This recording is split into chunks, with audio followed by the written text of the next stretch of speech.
sent us golden wedding anniversary cards. I was looking at a picture of Lauren and I when we got married 50 years ago and looked at a picture of what we look like today, and she should be jailed for what she done to me.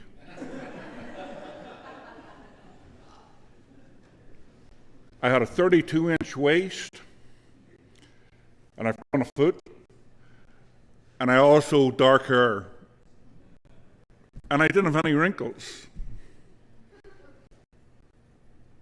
Married life, fun. Okay, enough of that nonsense. I'm amazed that as I study the prophets and study the disciples and study the life of Jesus, how much those people were hated. Hated. Matter of fact, the Hebrew writer says regarding the prophets, they were stoned, they were sawn in two, they died by the sword, they wandered about in sheepskins and goatskins, they were destitute, afflicted, and mistreated. And of course, history tells us what had happened to the disciples. And of course, every one of us here tonight know what happened to Jesus. The select of God became the rejects of the people. Why? Because they made those who were comfortable uncomfortable. There's a lot of lessons for us to learn from that today. Maybe what the church needs today is more lessons that make us feel uncomfortable, to get us out of our comfort zones. But that's another issue. So, gods of Assyria, the gods of Babylon, they begin to worship the other gods. Why? Well, the more I study this, the more I think that they see the God of heaven as out of touch with reality. They can talk to these foreign gods. And remember, Assyria and Syria and eventually Babylon are going to take Israel captives.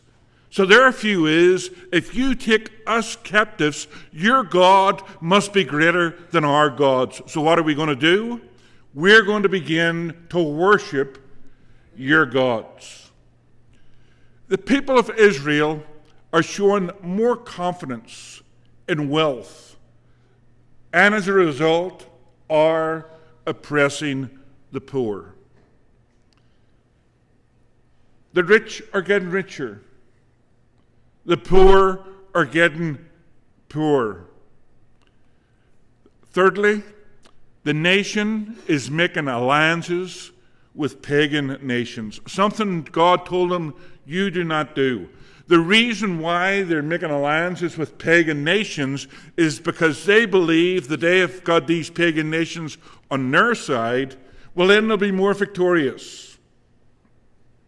Who has given them victory after victory after victory. Then they had a false confidence. They thought they could get away with whatever they wanted to do because they were God's elect.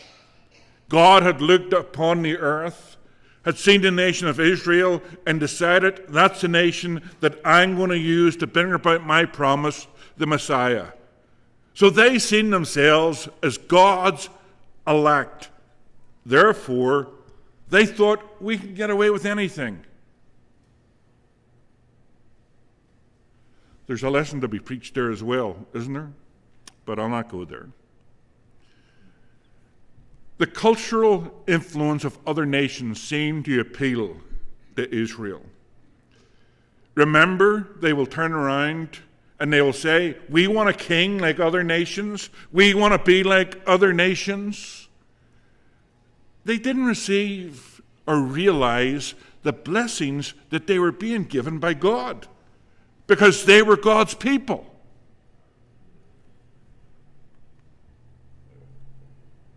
God had very little, if no place at all, in their decisions. They didn't consult God. They consulted the soothsayers and the false prophets and all of the others who run about who would tickle their ears. Godly morals were no longer